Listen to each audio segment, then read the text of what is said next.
Hello everyone, welcome to this video wherein we are going to discuss the top few mistakes that people make, that NMAT aspirants make, be it in terms of scheduling, be it in terms of test taking, be it in terms of the expectations that they have, and so on and so forth. So we have Bina ma'am with us for this question, and she is going to let us know from her experience and from the kind of things that people do in general.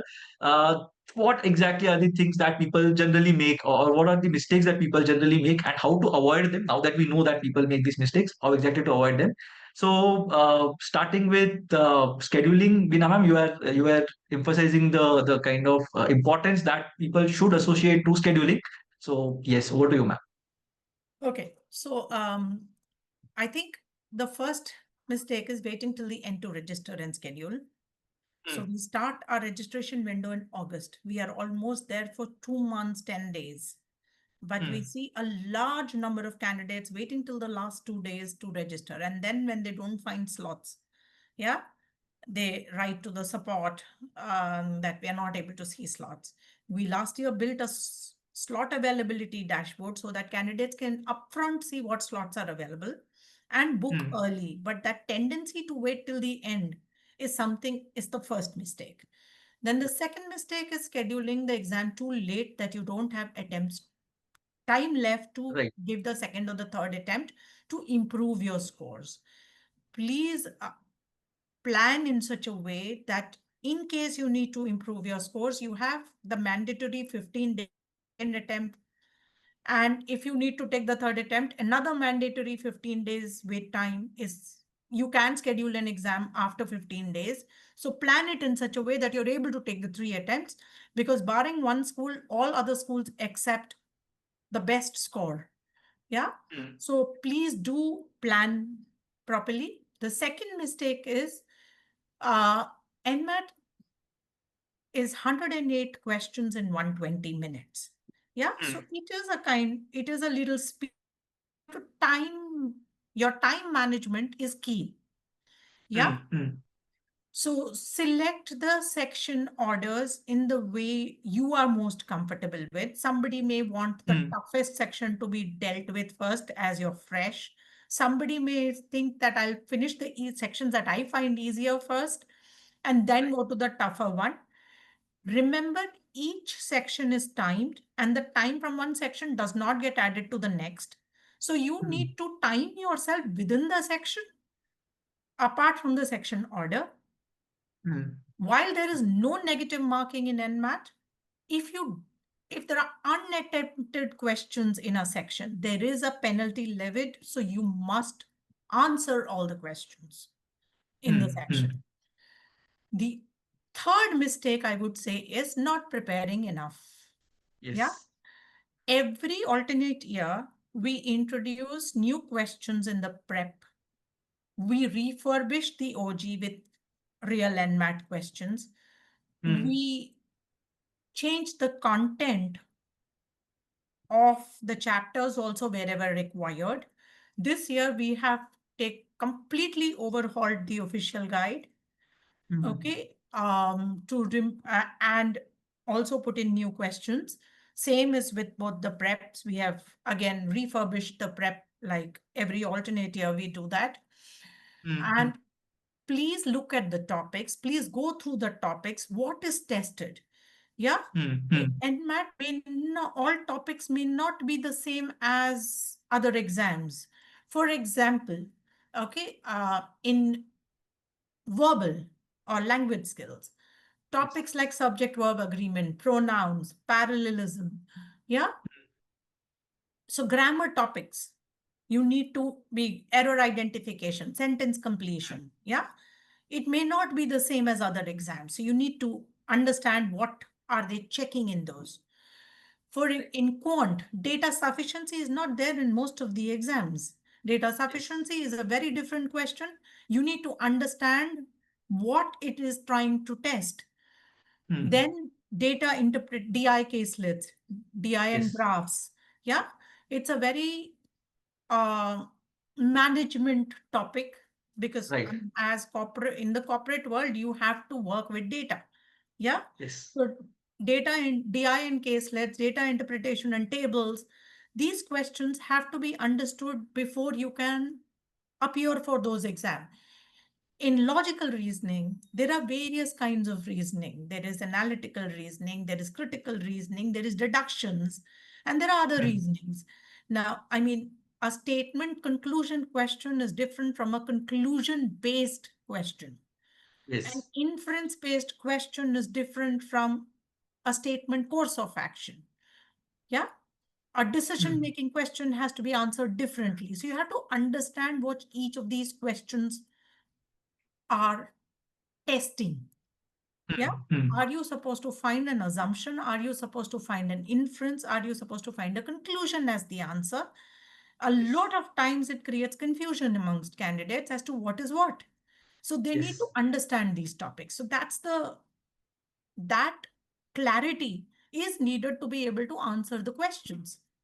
Hmm. Hmm. Then, as I covered, the section order. Yeah. Yes. If you are a person who finds a particular section harder, you have Hmm. to think for yourself. Will I get demotivated if I choose the toughest section for me, that what I think is Yes. toughest first? Should I answer the sections that I find more comfortable first to gain confidence and then Hmm. tackle the hardest section? Or am I a person who, after having tackled the hardest section, will be more confident to go on to the Yes. easier sections that I think are easier for me because I'm better? I mean, I'm more confident in those. It'll again vary person to person. Yeah, but give that a thought before you come to the section selection. I mean, before you start. At that time, there may not be enough time because we give 2 minutes to select the sections. Yes. Yeah. In those 2 minutes is not when this decision is to be made.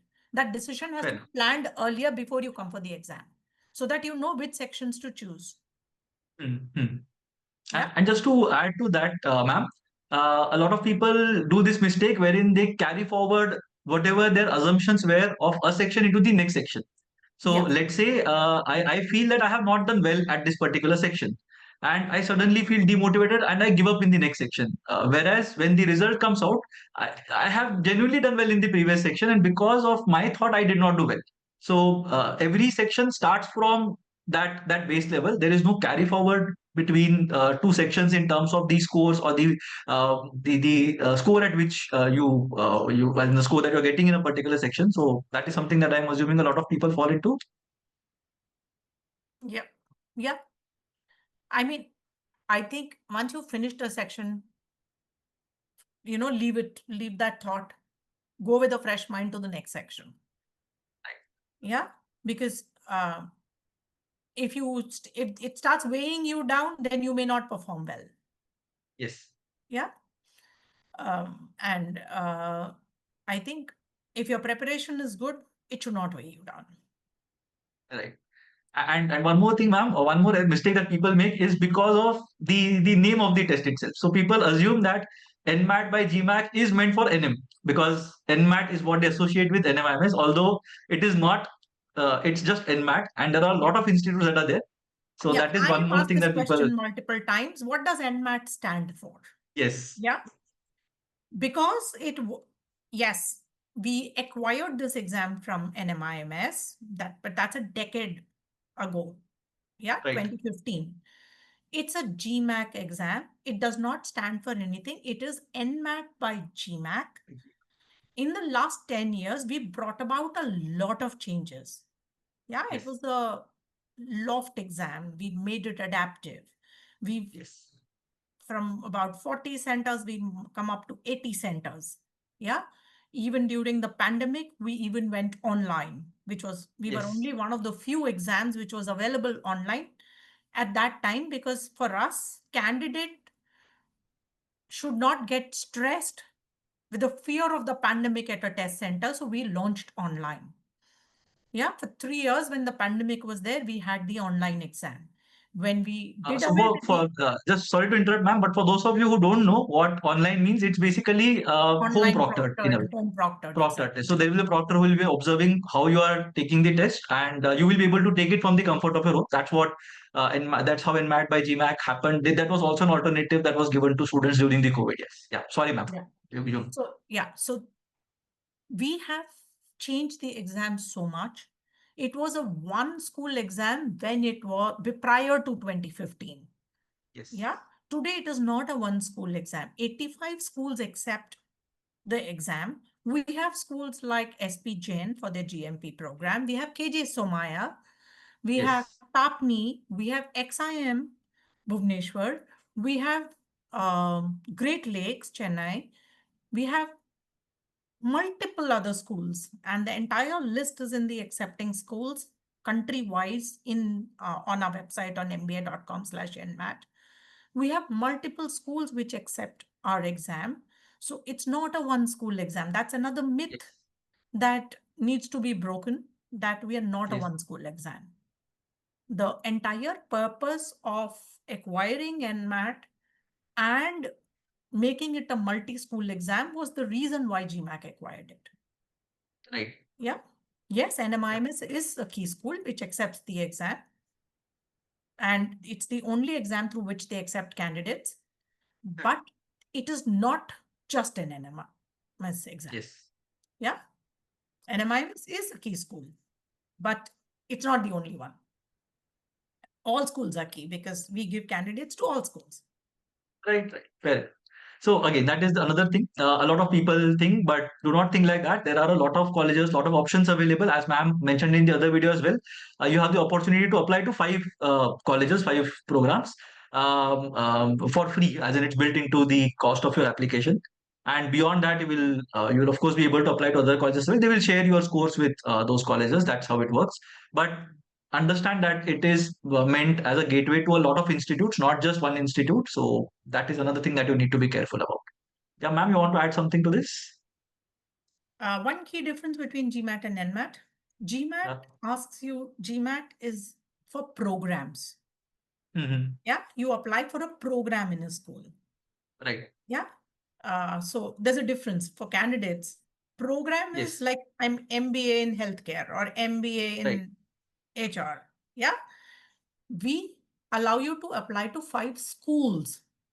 Right. The schools may have their own cutoffs for all their programs. They may have multiple Hmm. MBAs and they may have different Yes. cutoffs. So you get a chance to apply for by sending your score to the school. You have a Mhm. chance to get selected in any of their programs to which you Yes. are suitable. Right. Right. Yeah. The Yeah. schools So even decide better. That makes it yeah, even better for people. yeah.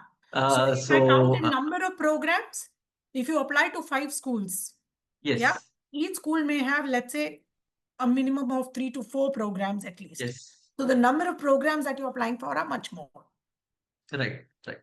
So yeah, that makes it even better for the candidates. Yeah. Now you have multiple places where you can apply to using the same as a part of the same test and with the same score that you get. So of course you should also look at these things in addition to NMIMS, which you might already have thought of.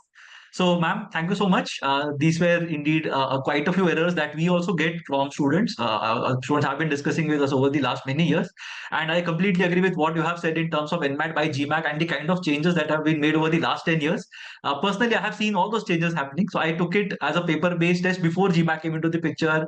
I've taken it as a computer-based test. I've taken it as a computer adaptive test, and of course, every year the experience becomes even better, right? So kudos to GMAC for doing it in such a nice manner. And yeah, I hope more people avoid these mistakes that we have discussed, and this helps a lot of people make the right decisions.